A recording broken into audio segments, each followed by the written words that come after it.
Shashank sir, कूटनीतिक दृष्टि से अगर मैं देखूं, डिप्लोमेटिक रिलेशंस के लिहाज से, तो इस दौरे की संभावित उपलब्धियां आप क्या देखते हैं, खास तौर से पूरे बदलते जियोपॉलिटिकल ऑर्डर के बीच में?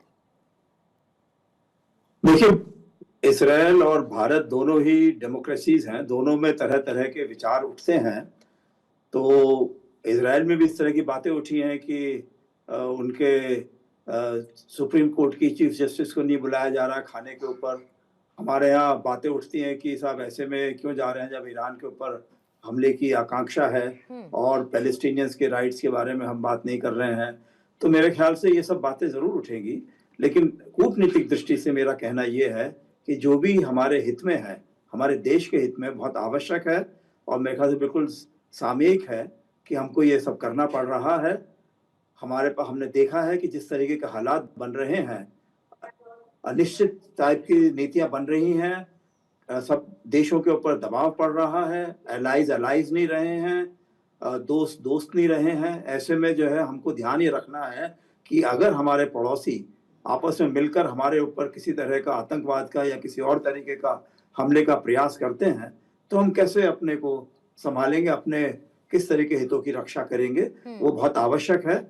और दूसरा, आतंकवाद के मसले पे इसराइल ने बहुत, इनके पास इस तरह के टेक्निक और तरह के एक्सपर्टीज है जो भारत के साथ में मिल मिलाकर हम उनके साथ में आगे बढ़ सकते हैं। इस और जो सिंह साहब ने बोला है एग्रीकल्चर के मसले पर, तो मैं मालूम है कि एक जमाना था जब मैं बच्चा था तो बहुत बवंडर उठते थे राजस्थान की साइड से, लेकिन जब से इसराइल के साथ में हमने ड्रिप इरिगेशन और तरह का एग्रीकल्चर टेक्निक्स को अपनाया है तो अब देखिए वहां से जो है वो बहुत कम हो गया है। पोल्यूशन आता है लेकिन अब बात करते हैं पंजाब से आ रहा है, हरियाणा से आ रहा है, लेकिन अब कोई वो राजस्थान से बवंडर जो आते थे पहले, धूल की आंधी आती थी, वो बंद हो गई है। उसमें बहुत बड़ा योगदान उनका रहा है। इसी तरीके से आतंकवाद को भी निपटने के लिए डरते हैं आतंकवादी जब उनको मालूम चलता है कि इसराइल और भारत जुड़ गए हैं आपस में।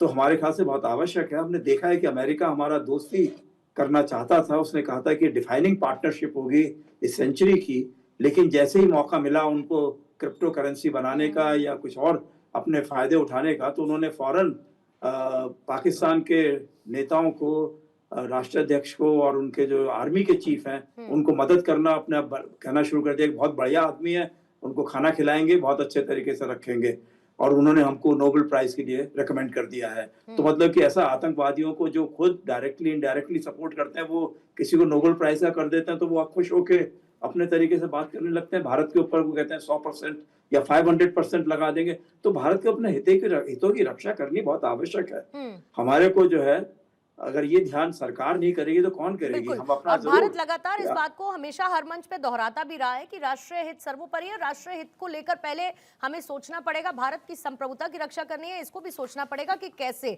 अनुराग जी, आपका रिएक्शन लेके फिर मुझे क्विकली हेडलाइंस की तरफ जाना होगा। राजनीतिक दृष्टि से अगर मैं इसको समझना चाहूँ, जो अनुमा जी ने कहा, जो सिंह साहब अभी कह रहे हैं, काउंटर्स चलते रहते हैं, बहरहाल राजनीतिक दृष्टि से इसको आप कैसे देखते हैं? कांग्रेस की समस्या उसको फॉरेन पॉलिसी में ज्यादा दिखती है, या जो मोदी ब्रांडिंग हो रही है ग्लोबल लेवल पर, वर्ल्ड ऑर्डर में, उससे ज्यादा समस्या कांग्रेस को आपको लगता है हो रही है? देखिए पूर्णिमा जी, मुझे थोड़ा सा समझ नहीं आ रहा है कि जो हमारी पैलेस्टाइन और इज़राइल को लेके जो इंडिपेंडेंट दोनों इश्यूज़ को लेके हमेशा एक इंडिपेंडेंट सोच रही कि हमारी फ़िलिस्तीन के लिए एक अलग एक पॉलिसी है, इज़राइल को लेके एक अलग पॉलिसी है। मुझे समझ नहीं आया कि इस समय कांग्रेस के इंटरनली अनुमा जी और प्रवक्ताओं को क्या ब्रीफिंग हो रही है कि हम दोनों को मर्ज करने जा रहे हैं चुनावों के मद्देनज़र। अदरवाइज़ कभी भी हमने दोनों सब्जेक्ट को क्लब नहीं किया, सरकार के लेवल पे या पार्टी के लेवल पे। इंडिविजुअल जो कर रहे हैं, लोग कर रहे हैं, उनकी अपनी चॉइस है, लेकिन सरकार के लेवल पे और ब्रॉड लेवल पे हमने कभी दोनों को मर्ज नहीं किया। देखिए, ये जो मोदी की विजिट है इजराइल की, इसके दो मतलब हैं। एक तो जो विश्व को मैसेज जा रहा है कि स्पेशली ऑपरेशन सिंदूर के बाद हमने विश्व को बताया कि इजराइल की टेक्नोलॉजी हमारे पास है, उसका क्या नतीजा निकला, और उसको जो यूज करने की हमारी जो स्किल्स, हमारी फौजों की जो स्किल्स थी वो कितनी सुपीरियर थी, वो हमने मैसेज दिया।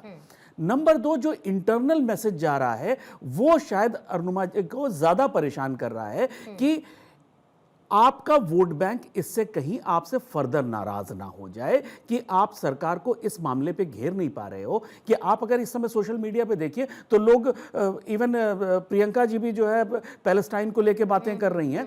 बाकी उन्होंने कभी बांग्लादेश और बाकी के जहां पे बैग लेके प्रियंका जी हाँ संसद पार्लियामेंट में जा रही। तो ऐसी स्थिति में देखिए अभी कांग्रेस को सबसे बड़ी चीज समझने की जरूरत यह है कि जिस तरह से पाकिस्तान इस्लामिक वर्ल्ड को लीड करने की कोशिश कर रहा है, थोड़ा बहुत कर भी रहा है, उसी तरह उसी के जो पैरेलल इंडिया को भी अपनी डिफेंस सिस्टम को स्ट्रेंथन करने के लिए जिसके साथ हाथ मिलाना पड़ेगा वो करना चाहिए। इसमें जो मैं सबसे बड़ी बात ये कहना चाह रहा था, जो इसके दो मतलब हैं। एक जो विश्व को मैसेज दिया गया कि हम जिस तरह से पाकिस्तान इस्लामिक वर्ल्ड का लीडर बनने की कोशिश कर रहा है और काफ़ी हद तक लीड कर रहा है, उसको अमेरिका का सहयोग है।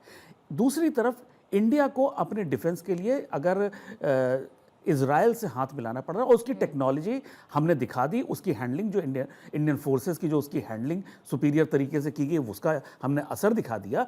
इसके बाद जो इंटरनल पॉलिटिक्स को अगर आप देखेंगे तो कांग्रेस को ऐसा लग रहा है कि उसने यूपी, बिहार और जो वो स्टेट जहां पे ज्यादा सीटें कांग्रेस को पहले आया करती थी, वहां जब से मुस्लिम वोट बैंक इनके हाथ से सरका है, इनका बेस खत्म होता जा रहा है। उसका असर अब केंद्र में भी इतना बड़ा है कि अब उनके पास वो रिप्रेजेंटेशन नहीं रह गया। ऐसी स्थिति में कांग्रेस को जो सबसे बड़ी प्रॉब्लम दिखाई दे रही है वो यही है कि किस तरह से अपने मुस्लिम वोटर को रिक्लेम करें, मुस्लिम वोटर को अपने दोबारा से वापस लेके आए। समस्या क्या हो रही है, ये जितना मुस्लिम वोटर के पास जा रहे हैं उतना जो जातिगत वोट था इनका वो इनके हाथ से निकला जा रहा है। मुसलमान वोट इनके पास आ नहीं रहा है। आज की तारीख में जो बिहार के इलेक्शन में हमने देख लिया, महाराष्ट्र के इलेक्शन में हमने देख लिया कि मुसलमान इस समय जो है भारत का मुसलमान, उसे ना कांग्रेस चाहिए, ना उसे समाजवादी पार्टी चाहिए, ना उसे आरजेडी चाहिए, ना उसे टीएमसी का पता लग जाएगा इस चुनाव में। वो अब अपना नेता अपने बीच से लाना चाह रहा है। वो जो इन नेताओं ने, उनको पता चल गया है कि इन नेताओं ने आजादी के बाद से सिर्फ वोट लेके, इनको वोट बैंक से ज्यादा कुछ समझा नहीं, कुछ बनाया नहीं, इनकी कम्युनिटी के ग्रोथ के लिए कुछ नहीं किया। तो वो अब मुस्लिम मतदाता को समझ में आ चुका है। तो आज की तारीख में इनको अपने बीच का नेता चाहिए। ठीक है, अनुमा जी जवाब दीजिएगा, क्योंकि आप फिर कहेंगे कि हिंदू मुस्लिम करने लगते हैं हर कोई, लेकिन पॉलिसी पैरालिसिस का नैरेटिव तो यूपीए काल में रहा ही है ना। देखिए, एक तो इसमें बहुत जल्दी साफ हो गया कि राजस्थान में कोई इजराइल ने कोई ऐसा सिस्टम नहीं लगाया है। ये केवल सोशल मीडिया की अफवाह है और आपके चैनल में आप सोशल मीडिया की अफवाह पर एक व्यक्ति को बोलने दे रही है विशेषज्ञ बुलाकर। मैं तो शर्मिंदा हूँ कि मैं किस डिबेट में आ गया। सोचिए तो जरा, खुद देखिए, अभी आप खुद चेक मैं करिए। इंतजार कर रही हूँ अनुमा जी, मैं इंतजार कर रही हूँ। एक्चुअली अभी आपने कोरियर बॉय को भेजा है, आपके तरफ से 4 सर्टिफिकेट आने हैं।